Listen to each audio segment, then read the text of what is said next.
So, Marshal Rosal, ang uban kay miingon na walay reliyon makaluwas, totoo lang daw. Totoo lang daw, luwas na. Okay, bigyan natin yung kasagutan, no? Di ba ang bunyag mauma na ang tawag sa born again, na born again? Yes, bro? Ang tao ay hindi makakapasok sa kaharian ng Diyos kung wala siyang bautismo o hindi siya naging born again sa pamagitan ng bautismo. Ating basahin mga kapatid ang Juan 3:3 hanggang 5.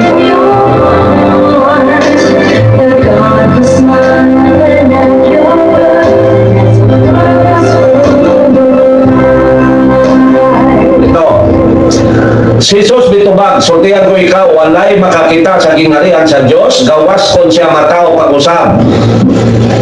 Malinaw ha? Na walang makakita sa kaharian ng Diyos maliban kung siya ay maging taong muli o ipinanganak muli. At ipatuloy sa 4. Kung saan man pagkatao pag-usab sa usa ka tao nga gulang na, paano maging bagong tao o isinila ng isang matanda na?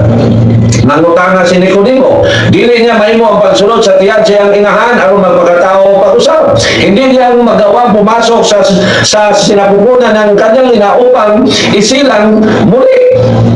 Si Jesus bitubag, sultihan ko ikaw, walay makasunod sa gingharian sa Diyos, gawas kung matao siya pinaagi sa tubig o sa Espiritu. Mga kapatid, ang sinabi ng ating Panginoon Jesus na walang makakapasok sa kaharian ng Diyos kundi sa pamagitan ng maging tao muli, sa pamagitan ng tubig at sa Espiritu, yan ay nagpahiwatig o yan ang ibig sabihin niyan ay bautismo. Ating basahin mga kapatid na ang bautismo ay gagamitan ng tubig at saka yung mga salita na sinasabi dito na maging tao sa Espiritu. Basahin natin mga kapatid ang gawa Gs 47.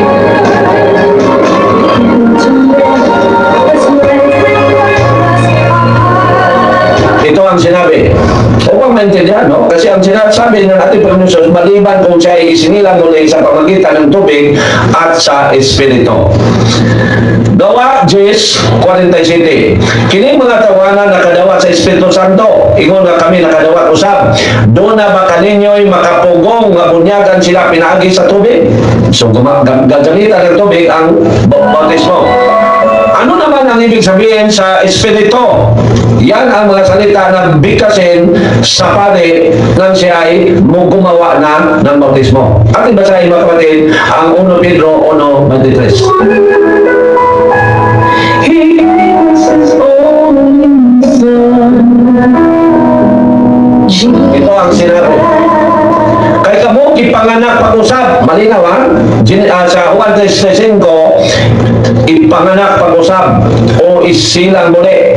Kay kamo ipanganak pag-usab, dili pinagi sa tao o dili pinagi sa buhi o walay katapusan na pulong sa Dios.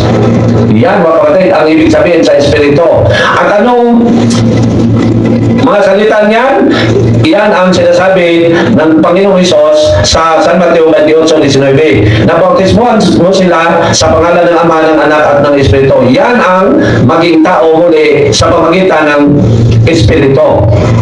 Yan mga kapatid. Now, ang tanong, kung totoo na walang reliyon na makakapagligtas, saan man tayo kumuha ng bautismo upang makakapasok tayo sa kaharian ng Diyos? Tayo mga pastor, kung mayroong mga pastor makapanood sa aking video, kasi upload ko ito sa aking YouTube channel, saan natin kunin ang bautismo upang makakapasok tayo sa kaharian ng Diyos? Sa gobyerno ba? Sa mga negosyante o sa relihiyon? Mga kapatid, sa relihiyon.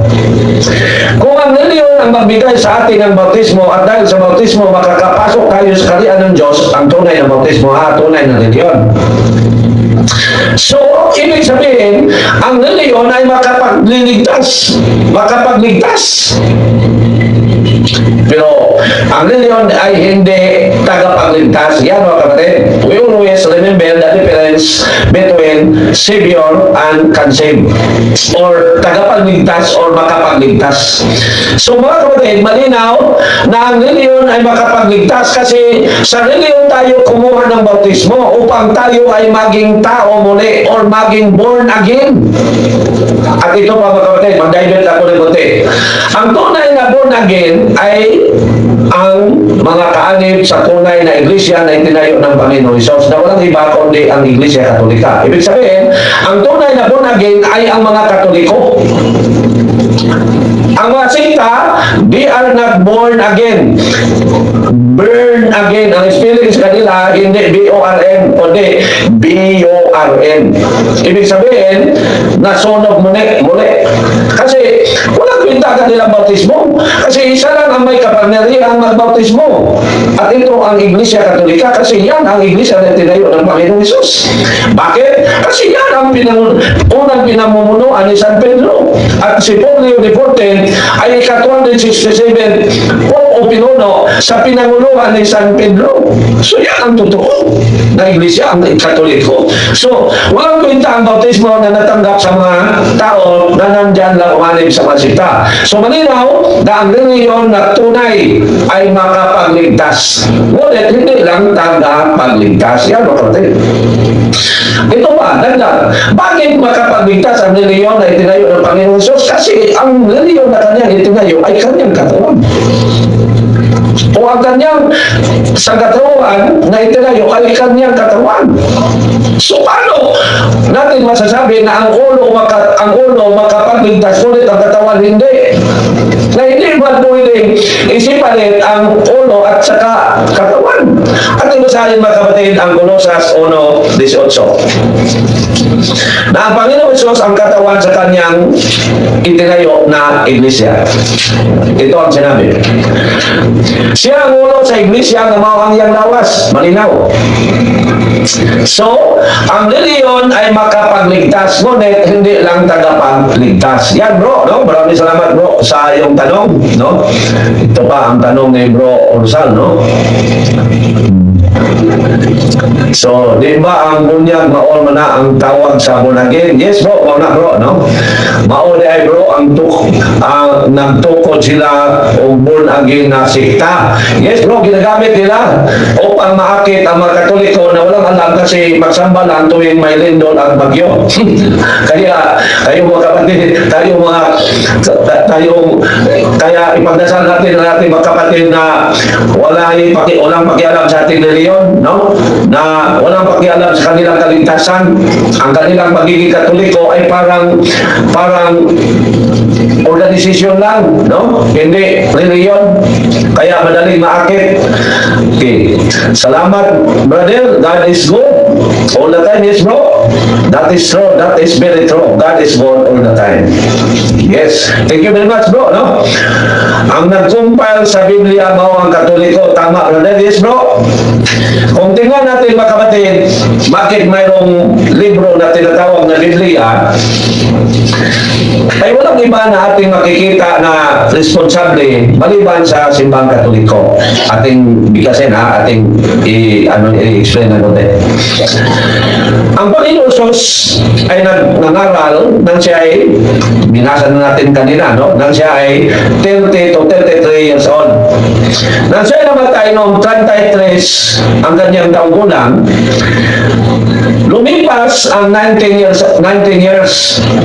51 to 52. Isinulat na ang kanyang ipininaral at tinatawag niya na New Testament. Natapos isinulat ang ipininaral ng Panginoon Hesus noong taon 100. At mga kapatid, sa hindi pa alam, hindi papel ang sinusulatan. Ang sinusulatan ay parchment. Ano ba ang parchment? Ang parchment ay panit ng kahoy. Actually, panit ng balat ng hayop. Ikalawa, ito ang mga major na mga sinusulatan. Kasi mayroon din mga papan na bato, mga tingga, no? Pinipi. Ikalawa, yung tinatawag na papyrus na balat ng kahoy. Natapos ito isinulat noong 100 AD. Isinalin ito, inilipat ito or isinulat ito sa papel nang lumipas na ang 382 years. Pero bakit hindi papel ang direktang sinusulatan sa salita ng Diyos? Bakit? Kasi sa panahon ng ating Panginoong Hesus ay wala pang papel sa Israel. Ang tanong, sino ba ang naka-invento sa papel? Ang naka-invento sa papel ay ang bansang China noong 200 BC before Christ. At ang papel ay dumating na sa Israel noong 200 AD. Ibig sabihin, 400 years pa ang nakalipas. Nang lumipas na ang marami pang taon hanggang 382 nang ang mga Christians ay nakalingkawas na sa pag-uusig, isinugo ni Pope Damaso, ika-37 Pope or leader sa Christian religion, sa kanyang pari na napaka-bright, brilliant na si Saint Jerome. At tinranslate ito sa Latin. Inilipat, isinulat sa papel, at ang language na ginagamit ay Latin. Kasi ang original, ang on ay Hebrew, ang New Testament ay Griego. Nang dumating ang taon 386, ito ay pinangalanan na ng Bible. Sino ang nagbigay sa salitang Bible? Ang isang obispo sa Italy na walang iba kundi si St. John Chrysostom. San Juan Chrysostom. Noong 404, natapos nang naisulat sa papel ang salita ng Diyos. At ito ay tinatawag na Vulgate. Vulgate meaning the Latin translation of the Bible, Old and New. Vulgate, Latin translation. Yan mga kapatid. So, kung tingnan natin sino ang dahilan bakit mayroong Bible, walang iba kundi ang tunay na Christian religion, walang iba kundi ang Iglesia Katolika. So, paano tayo maniniwala sa tinatawag sa Tagalog na sulpot na walang iba kundi ang mga sikta na sila ay sikta lang, galing sila sa Iglesia Katolika. Hindi pa sila sumulpot, mayroon ng Biblia. So, paano tayo maniniwala sa kanila? So, yan mga kapatid. Ano? So, ito naman ang aking tatalakayin, no? Sa ipinangaral ng sikta Iglesia ni Cristo Felix Manalo. So, malinaw, no? Atin lang i-summarize, no? Ito ang next. Itong sinasabi nila about Lord Jesus. Ito mga kapatid. Napaka-baluktot, no? Napaka-baluktot. Imagine, they believe that Jesus Christ is Lord, but they do not believe that Jesus Christ is God.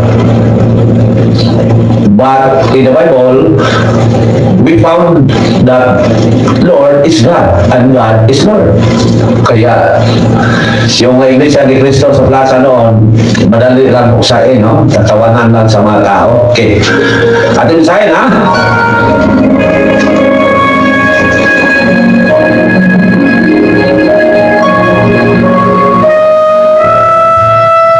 Ito ang sinasabi nila mga kapatid. We do not subscribe to the belief that Christ is a God-man. He is man in nature according to his own testimony. Grabe, no? And the teachings of his apostles. Gumagamit sila sa 1 Timoteo 2:5 at Mateo 1:18. Atin basahin mga kapatid. Pero napakabaluktot, no? Madali lang. Pero bakit sila naniniwala sa kabaluktutan? Kasi mayroong diablo sa mundo. 1 Timoteo 2:5. Ito ang kanilang batayan na ang Panginoong Hesus ay hindi Diyos, isa lang tao. Ngunit naniniwala sila na Lord. Yan ang ating tingnan ngayon ang kanilang kabaluktutan. 5. Kay may usa lamang ka Diyos o usa lamang ang naghiusa sa Diyos o sa mga tao. Ang tao na si Kristo Jesus. Wala problema kasi ang Panginoong Hesus ay Diyos na nagkatawang tao, kaya siya ay isa rin tao.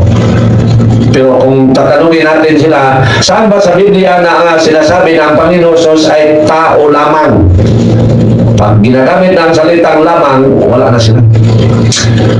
Pero kung ang ang gagamitin nila, malinaw dito, sabi nila, malinaw na siya ay tao. Yes, kasi siya ay nagkataong tao. Basahin natin ang Panginoon Diyos ay nagkataong tao at itanong natin, saan mababasa sa Biblia na siya ay tao lamang? Wala na. Patuloy pa, no? Sa Mateo 1:18, ito rin ang batayan sa kanilang pagsasabi na ang Panginoong Diyos ay hindi Diyos. Pero kung tingnan natin mga kapatid ang kanilang paniniwala, ang mababasa sa Biblia lang ang paniniwalaan. Ngunit, ang kanilang ipinangaral ay base sa kanilang pag-intindi. Hindi base sa kanilang sinasabi na ang mababasa litra por litra ang paniniwalaan. Kaya manuktot. Kasi hindi pa mababasa sa Biblia na ang Panginoon Diyos ay hindi Diyos. Walang salita na kanya. Ating basahin ang kanilang batayan, no? San Mateo 1:18, kung ito ba ay magsilbi. Ito mga kapatid. Mao kini ang kaagi sa pagkatao ni Jesucristo. Pero hindi sinasabi dito na siya ay tao lamang. Mao kini ang kaagi sa pagkatao ni Jesucristo. Ang iyang inahan na si Maria, sinayuran ni Jose. Apan sa wala pa sila magtipon, nakamatipon si Maria, na nagsabak siya sa lalang sa Espiritu Santo. Dito na manuktok na sila. Kasi ipinayag dito na ang pagbuntis ng ating mahal na Birhen Maria ay sa lalang ng Espiritu Santo. Hindi sa paraan ng isang tao o sa paraan ng makamundo. Pero bakit maluktot ang kanilang pag-iisip, no? Napakamaluktot. Okay, ito pa. Now,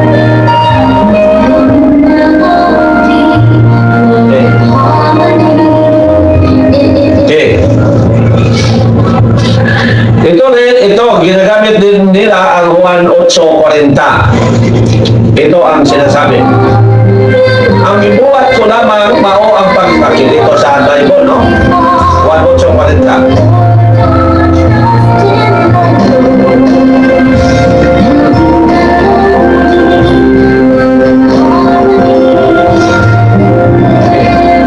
Ito ang sinabi.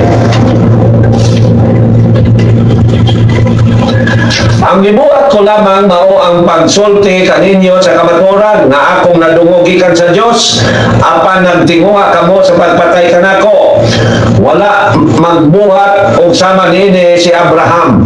So ito ay ginagamit nilang batayan ng Panginoong Hesus ay isa lang tao. Pero hindi sila gumagamit ng salitang lamang kung mayroong mga safety. Yan mga kapatid, no? Kung mayroong mga safety na makinig sa kanila, hindi sila gumagamit ng salitang tao lamang o tao lang, hindi. Kasi, pag question natin, saan yan mababasa sa Biblia? Na ang Panginoong Diyos ay tao lamang. Wala. Kaya, hindi sila gumagamit. Maraming experience po mga kapatid patungkol sa iglesia. Hindi sila gumagamit ng salitang lamang kung mayroong mga Catholic faith defender. Pero kung wala, silang gamitin nila ang lamang. Now,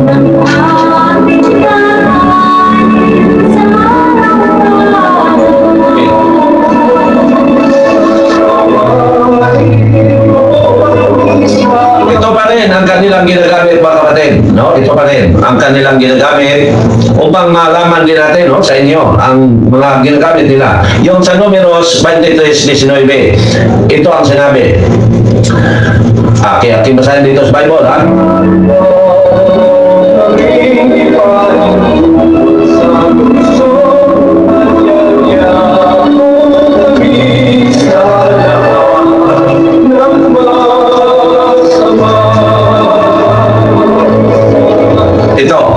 Ito ang palaging gagamitin sa mga kaanib sa sikta ni Felix Manalo. Ang Diyos dili tao, busa dili siya mamakak. Dili siya anak sa tao, busa dili mausab ang iyang una-una. Bisan unsay iyang isaad, buhaton niya, musulti siya og mahimo og nahimo kini. So, ito ang kanilang palaging gagamitin. Ang Diyos ay hindi tao. Walang problema. Kasi ang Panginoong Diyos ay hindi siya tao na nagpanggap na Diyos, kundi siya ay Diyos na nagkatawang tao. Yan mga kapatid. Ating yan sasagutin one by one ngayon, ha? So, ang ginagamit nila sa Oseas 11:9. No, ginagamit din nila ito, Oseas 11:9. Okay.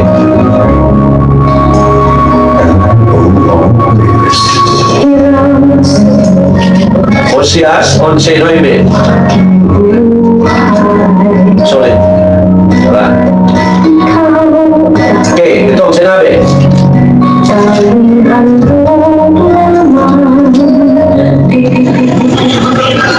Dili ko ipadayon ang bintas kong kasuko. Dili ko bubon pag-usap ang Israel. Kay ako, Diyos man o dili tao. Ito, mga kapatid, kaya marami Katoliko na magsimba lang tuwing may lindol at bagyo na maakit sa kanila. Kasi kung wala tayong alam sa banal na kasulatan, mapapaniwala nila tayo. Kasi malinaw dito dili ko ipadayon ang ipintas kong kasuko, dili ko gubon ang pag-usap ang Israel, kay ako Diyos man o dili tao. So, kung wala tayong alam, maakit tayo sa kanila. Ito ba? Sa Ezekiel 28:2, ito pa rin. Ating basahin ang ginagamit nila upang malaman ninyo ang mga talata na kanilang ginagamit. Ezekiel 28:2. Ito. Marami sila mga talata sa banal na kasulatan na ginagamit, mga kapatid. Pero madali lang sagutin. Okay. Tantay sa 28:2. Ezekiel 28:2. Ito ang sinabi. Tao ingna ang Pangulo sa Tiro nga nagingon ang Ginoong Diyos, garboso ka umingon, ako usa ka Diyos ug naglingkod ako sa trono sa mga Diyos. Taliwala sa kadagatan apan tao ka lamang, bisan tuon nagpakamalamon ka daw Diyos. So sabi nila ang Diyos ay hindi tao. So yan mga kapatid, no? Ang ilan sa mga ginagamit nila upang gagamitin nila sa pag-akit ng mga Katoliko na walang laman ang ulo kasi magsamba lang tuwing may lindol at may bagyo, no? Marami pa sila mga kapatid na ginagamit, pero madali lang sagutin. So, ang sabi nila, atin sagutin, no? One by one So, ang sinasabi nila, mga kapatid, na ang Panginoong Hesus ay hindi Diyos, gamit ang 1 Timoteo 2:5, Mateo 1:18 at saka 8:40, ay madali lang sagutin. Kasi ang Panginoong Hesus ay hindi Diyos ay hindi tao na nagpanggap na Diyos, kundi Diyos na nakatawang tao. At ibasahin mga kapatid ang Juan 1:1. Ito ang sinabi rito. Okay. Ito ang sinabi. Sa wala pa'y nabuhat bisan unsa ang pulong niya na, ang pulong uban sa Diyos o ang pulong Diyos. Sukad pa dayon sa sinugdan ang pulong uban sa Diyos. Malinaw Sukad pa yun sa sinugdan ang pulong uban sa Diyos. Sa 14, upang maintindihan natin, ang pulong na imong tao umipuyo uban ka nato. Sino ba siya? Ang pulong na imong tao umipuyo uban ka nato. Nakita na mo ang iyang himaya nga puno sa grasya ug sa kamaturan. Kini ang himaya nga iyang nadawat ingon nga bugtong anak sa amahan. So, ang pulong ay naging tao. At sino yan? Walang iba kundi ang Panginoong Hesus. Ating basahin mga kapatid ang 18 sa Ebanghelyo ni San Juan na sinasabi ng ating Panginoong Hesus na siya ay Diyos. Ito ang sinabi. Wala pa kayo tao nga nakakita sa Diyos, ang bugtong anak nga Diyos na pinangga kayo sa mahal mo ay nagpaila kaniya. Kasi ang Panginoong Hesus ay ang salita ng Diyos na nagkatawang tao. Kaya sa Juan 8:23, mga kapatid, kung patungkol patungkol na sa pagiging Diyos ng ating mahal na Panginoong Hesus, ang malinaw na nagpapahayag dyan ay ang Ebanghelyo ni St. John. Siya, mga kapatid. Kaya ang Ebanghelyo ni St. John ay sinisimbolohan ng agila. Ibig sabihin, matalas ang kaisipan. Matalas ang pananaw. Yan si St. John. Sa San Mateo, ang Ebanghelyo ni San Mateo ay sinisimbolohan ng tao. Ang Ebanghelyo ni San Marcos ay sinisimbolohan ng leon. Ang Ebanghelyo ni San Lucas ay sinisimbolohan ng baka. Ngunit ang San Juan ay sinisimbolohan ng agila. Kasi matalas ang kanyang ipinangaral patungkol sa ating Panginoong Hesus. At yan ang ating mababasa rin sa Juan 8:23 hanggang 24. Simulan natin sa 22. Busa ang makadagkuhan sa mga Diyo mingon. Siya mingon, dili ka mo makaanto sa akong adtuan. Nagpasabot ba kini nga maghikom siya? Si Jesus mitubag. Kamo taga dinhi sa yuta apan ako gikan sa langit. Kamo taga dinhi sa kalibutan apan dili ako taga dinhi. Napakalinaw. Kung ang Panginoong Hesus ay tao lamang, at ang mga iglesia ni Felix Manalo ay naniniwala sa ating Panginoong Hesus, bakit hindi sila naniniwala na ang Panginoong Hesus kung isang tao lamang, bakit galing siya sa langit? Na ang tao ay dito lang sa lupa nilikha. Ibig sabihin, walang tao sa langit. Pero bakit ang Panginoong Hesus nagsasabi na ako ay galing sa langit? Napakalinaw na maluktot ang ipinahayag ng mga iglesia ni Felix Manalo. Yan, mga kapatid, no? Madali lang sagutin ng mga sikta kasi sila ay mga fake, no? So, ang Panginoong Hesus ay galing sa langit. Kasi siya ay Diyos na nagkatawang tao. Ito ba? Basahin din natin, mga kapatid, ang Juan 17:5. Ating balikan. Kung ang Panginoong Hesus ay isa lang tao, bakit sinasabi niya na nang hindi pa nilikha ang mundo o sanlibutan, ay kasama na siya sa Ama? Ating basahin ang Juan 17:5. Karon amahan, pasidunggi ako diya sa imong pagpakiguban kanako, sa dungog nga akong gihuptan uban kanimo, sa wala pa buhata ang kalimutan. Napakalinaw. Ang mga iglesia ni Felix Manalo na pinangalan ng Iglesia ni Cristo ay naniniwala sa ating Panginoong Hesus bilang Lord. Pero bakit hindi sila naniniwala sa kanilang kinilalang Lord na nandyan na siya kahit ang mundo ay hindi pa nilikha? Dapat ang malungtod si Felix Manalo, no? Ating balikan, ha? Karon naman, pasidungi ako diya sa imong pagpakiguban kanako, sa wala, sa dungog nga akong gihuptan uban kanimo, sa wala pa buhata ang kalimutan. Napakalinaw. So, ang Panginoong Hesus ay hindi tao na nagpanggap bilang Diyos, kundi Diyos na nagkatawang tao. So, malinaw, no? Malinaw. Okay. Ito pa, ang ating sagutin, ang ginagamit nila sa 1 Corinto 8:6. Ito, mga kapatid, hindi rin nila ituloy ang pagbasa. Okay. Ito, mga kapatid, aking basahin na kung totoo ang sinasabi nila na ang Panginoong Hesus ay tao lamang, gamit din ang 1 Corinto 8:6, dito magkatawa tayo, ano? Ano ba? Tatawa tayo. Tatawa tayo. At basahin, mga kapatid, ang 1 Corinto 8:6 na ginagamit din nila. Pero hindi nila basahin ng lubos.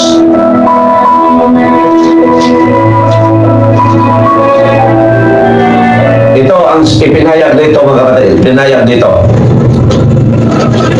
Apanalang ka nato, may usalamang ka Diyos, ang Amahan, nga nagbuhat sa tanang butang ug alang kaniya kita ng kinabuhi, dito lang sila hinto, hindi nila ipatuloy kasi ito ang kalugtong. Ug may usa lamang ka Ginoo si Jesucristo nga pinagi kaniya gibuhat ang tanang butang ug pinagi kaniya ng kinabuhi kita. May usa lamang ka Ginoo. Sa first sentence may isang Diyos, ngunit sa ikalawa ay sinasabi may isang Panginoon. At saan tayo magkatawa sa kanila? Ito mga kapatid. Kasi ang Diyos at Panginoon ay isa lang.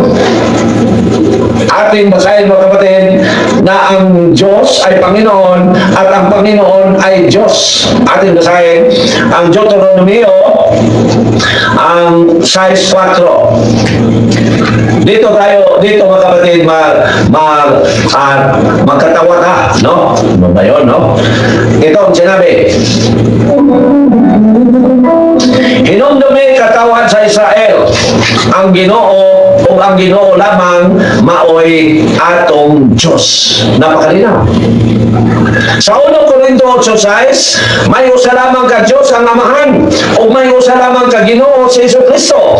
Ngunit dito sinasabi na ang Diyos ay Panginoon. Hinumdumi katawan sa Israel ang Ginoo lamang maoy atong Diyos. Ibig sabihin ng Panginoon at Diyos ay isa lang. Sa New Testament, ano ba ang sinasabi ni San Pablo sa kanyang isinulat sa Roma 10:12? Nagsabi ba siya na ang Diyos ay Panginoon? Ating basahin mga kapatid. Roma 10:12. Alang kini sa tanan sanglit wala may kalainan sa mga Hudiyo o sa dili Hudiyo. Ang Diyos mauray Ginoo sa tanan. So, ang 1 Corinto 8:6 na nagsasabi na may usa lamang ka Diyos ang Amahan o may usa lamang ka Ginoo si Jesucristo, ito ay nagpapahayag sa Trinity. Kasi ang Diyos ay Panginoon, ang Panginoon ay Diyos. Kung ang pag-iisip ng mga iglesia ni Cristo Felix Manalo ating tatanggapin, lumabas na ang Diyos ay hindi Panginoon at lumabas ang Panginoon ay hindi Diyos. Kung lumabas ng Diyos ay iba sa Panginoon, ang Panginoon ay iba sa Diyos. Ngunit dito sa ating binasa, ang Diyos ay Panginoon, ang Panginoon ay Diyos. Ang tanong, ilan ba ang Diyos? Sinabi sa 1 Corinto 6, 1 Corinto 8:6, isa. Pila bang Panginoon? Isa rin, sinasabi doon. Pero, atin pang dagdagan sa Efeso 4:5 upang maintindihan natin ng mabuti. Ito ang sinabi. May usa lamang ka Ginoo, usa ka pagtuo, usa ka bunyag. Kung tatanggapin natin mga kapatid na iba ang Panginoon at iba ang Diyos, lalabas na ang Diyos Ama ay hindi Panginoon. Pero ano ba ang sinasabi ng Panginoon Isus patungkol sa kanyang Ama? Ang kanyang Ama ba ay Panginoon? At basahin mga kapatid sa Lucas 10:21. Ito ang sinasabi. Dahil tayo ay magkatawa sa mga iglesia ni Felix Manalo. Ito ang sinasabi. Sa Lucas 10:21. Niadtong higayuna gilipay si Hesus sa Espiritu Santo o miingon siya, Amahan, Ginoo sa langit o sa yuta. Dito mga kapatid, lubag ang panabot sa mga ministro. Bakit? Sa 1 Corinto 8:6 na ginagamit nila, may usa lamang ka Diyos at may isang Panginoon na walang iba kundi ang Panginoong Hesus. Ngunit dito sinasabi na ang Diyos ay Panginoon. Ang Diyos Ama ay Panginoon. Amahan, Ginoo sa langit o sa yuta. Kung ang kanila pag-iisip ang ating tanggapin, lumabas na dalawa ang Panginoon. ang anak at ang ama. Pero sinasabi man dito sa Efeso 4:5 na may isa lang may isang Panginoon lamang. Yan mga kapatid. So kung hindi tayo tumanggap sa pinangaral sa tunay na Iglesia ni Cristo, na wala iba kundi ang Iglesia Katolika patungkol sa Trinity, maliso ang ating pag-iisip patungkol sa katotohanan. Yan mga kapatid. At kung maintindihan natin, basahin, ibig malinaw sa 1 Corinto 8:6, may isang Diyos na walang iba kundi ang Ama. At may isang Panginoon na walang iba kundi ang Anak. Ngunit, sinasabi sa ating binasa sa Deuteronomy 6:4 na may isang na ang Diyos ay Panginoon. Sa Roma 10:12, ang Panginoon ay Diyos. At sinasabi, upang maintindihan natin yan, basahin natin ang Juan 10:30. Atin basahin ha?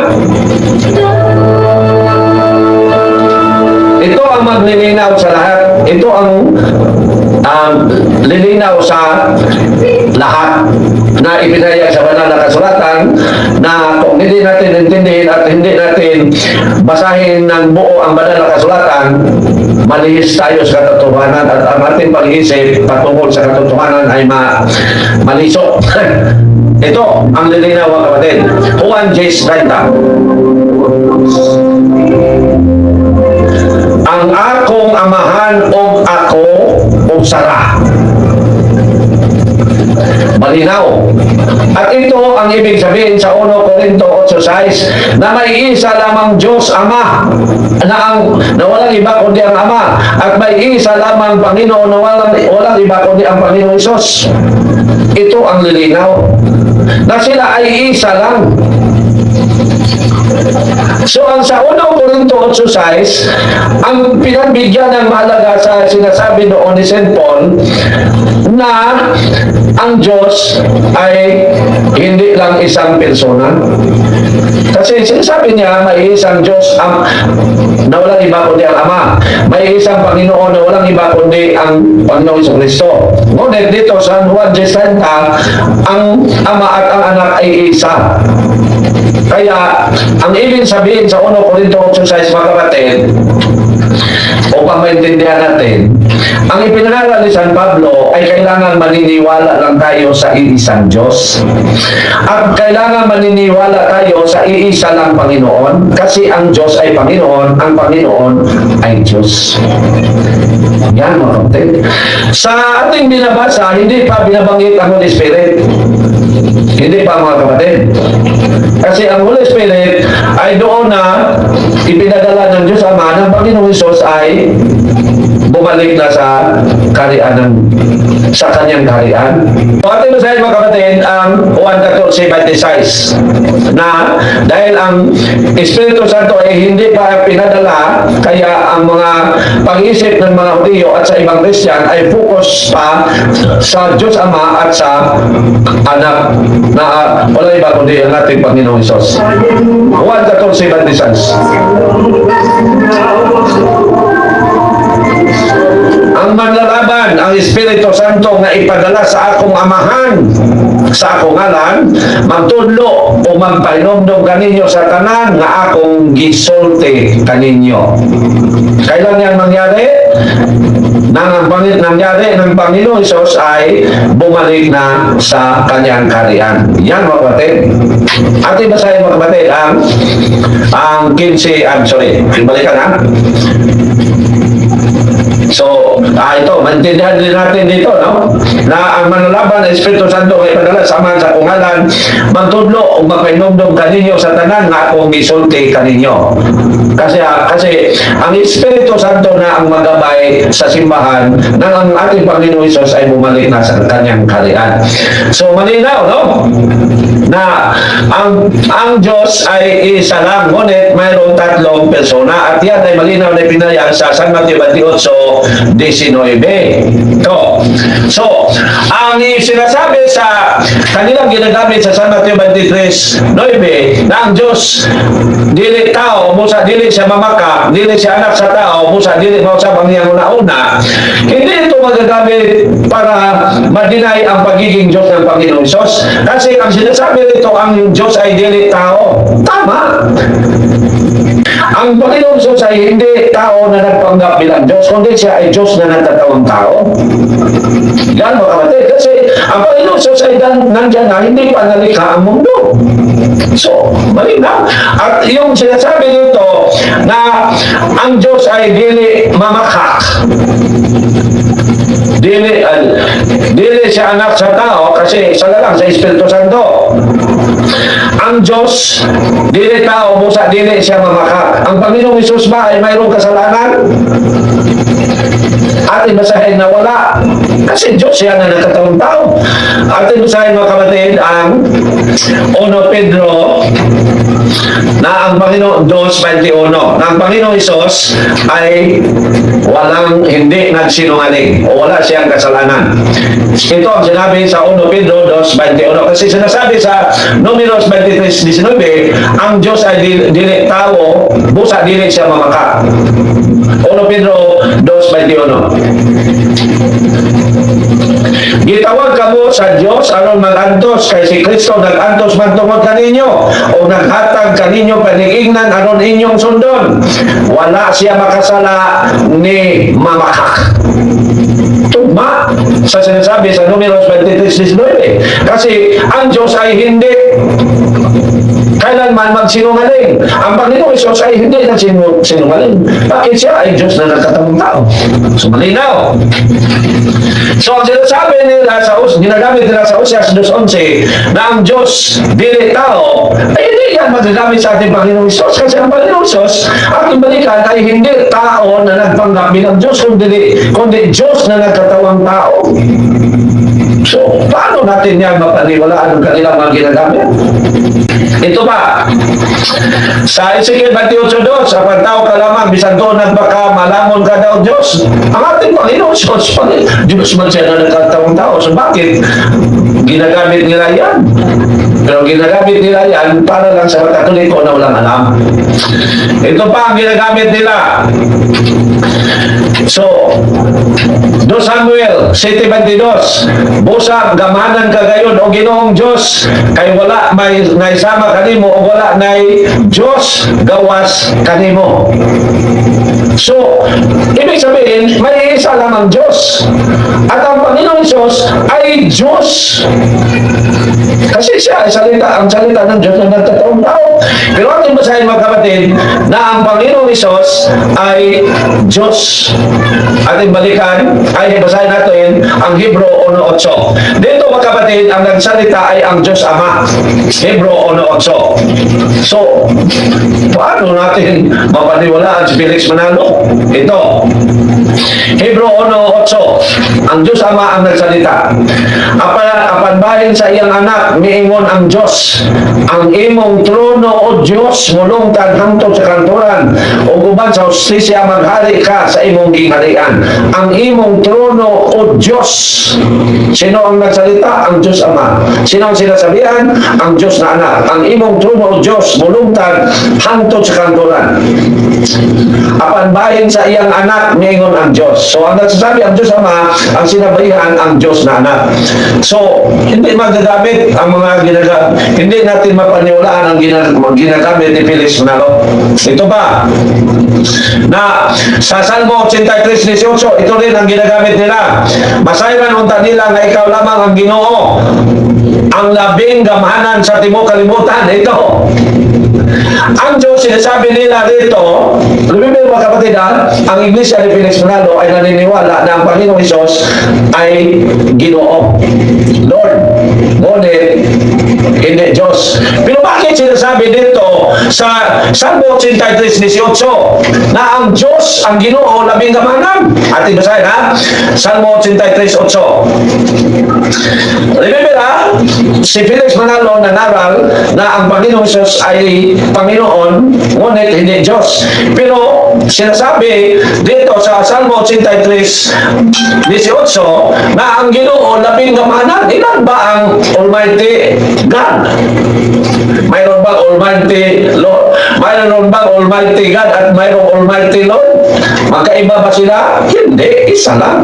Ayon sa mga kapatid, ang Salmo 83:18. So, madali lang buksain, no? Ang mga piki. Ito ang sinabi. 18. Masayran unta nila nga ikaw lamang ang Ginoo, ang labing gamhanan sa tibuok kalibutan. Kinikilala nila ang Panginoong Isos na Panginoon. At sinasabi rito na ang Panginoon ay makapangyarihan sa lahat. Ilan ba ang makapangyarihan sa lahat? Dalawa ba? Mayroon bang Diyos at Panginoon? Hindi, isa lang. Kasi ang Diyos ay Panginoon, ang Panginoon ay Diyos. So, baluktot ang mga iglesia ni Manalo. Naniniwala sila na ang Panginoong Isos ay Panginoon, ngunit hindi Diyos, pero naniniwala sila na ang Panginoon ay makapangyarihan sa lahat. So, baluktot. Baluktot. Ito pa. Dito pa rin mga kapatid. Sinasabi nila na ang Panginoong Isos ay Panginoon. Pero dito, baluktot. Salmo 86:8. Ito ang sinabi. 86:8 sa awit o Salmo. Wala na ilaing Diyos gawas kanimo Ginoo. Walay usa nga makahimo sa imong nahimo. Wala na ilaing Diyos maliban sa iyo Panginoon. Ang sinasabi nila na ang Panginoong Yesus ay Panginoon. At ang sinasabi nito, wala nang ibang Diyos maliban sa iyo Panginoon.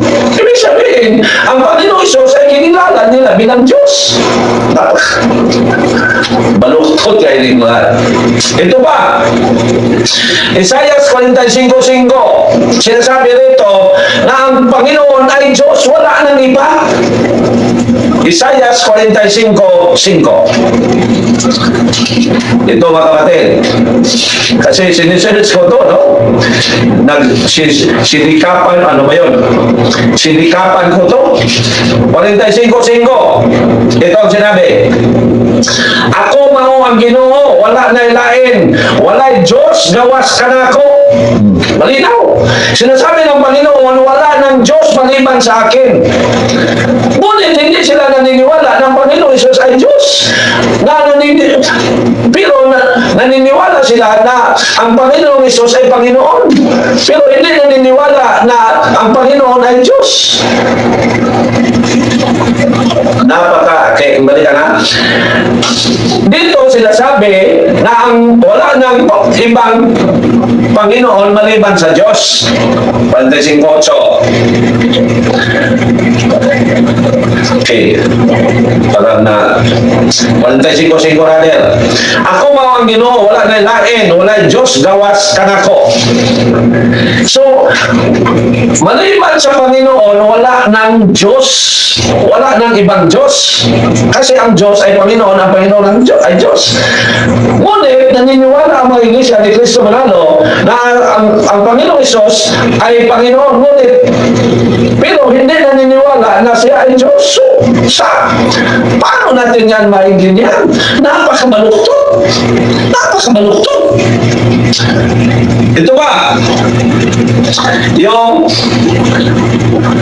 ginagamit nila, no? Sa San Mateo 27:46. Ating basahin, ha? Upang masagot natin dito, baka mayroon pang nalito, no? 27:46. Ito, sinabi, ginagamit rin nila ito. Pero sa ibang ginagamit nila, sila ay naunay, no? Naunay sila. Pero hindi yan nila gagamitin sa no? Yung mga mayroong safety. 27:46, ito ang sinabi. Okay. O sa pagkalasis, mituwang si Jesus, ili, lima sa bakani. Nga sa ato pa, Diyos ko, nganong nganong gibiyaan mo ako. Gagamitin nila ito. Kung ang Panginoon Isos na kinilala ninyo mga Katoliko, sabi nila, kinilala natin mga Katoliko na Diyos, bakit mayroon siyang Diyos? Madali lang, sagutin, no? Mga kapatid, kasi ang Panginoong Isos bilang tao ay mayroon siyang Diyos. Yan. Kasi ang Panginoong Isos ay may dalawang likas. Siya ay tunay na Diyos, ay tunay na tao kasi siya ay Diyos na nakatawang tao. Hindi direkta, ngunit dumaan sa proseso na maging isang totoong tao sa pamagitan ng sa ating mahal na Birhen Maria. So yan ang Panginoong Hesus. Kaya bilang tao at bilang pagpakumbaba, ipinakita niya sa mga tao na tumingin sa kanyang kamatayan sa cross sa pamagitan ng kanyang bilang pagpakumbaba o bilang tao. Ipinakita niya sa pamagitan ng pagsabi niya, Diyos ko, nganong gibiyaan mo ako. So, yan magagamit upang sabihin na ang Panginoon Hesus ay hindi Diyos kasi may dalawa siyang likas, Diyos at tao. So, napakadali lang, no? So, itong Juan 17:23 atin ang nasagot, no? So, malinaw mga kapatid na mga ginagamit ng mga sikta, lalo na sa Iglesia ni Cristo Manalo at saka Saksi ni Jehovah, na nagsasabi ng Panginoon Hesus ay hindi Diyos, ngunit naniniwala ang Panginoon, malinaw na baluktot ang kanilang ipinangaral.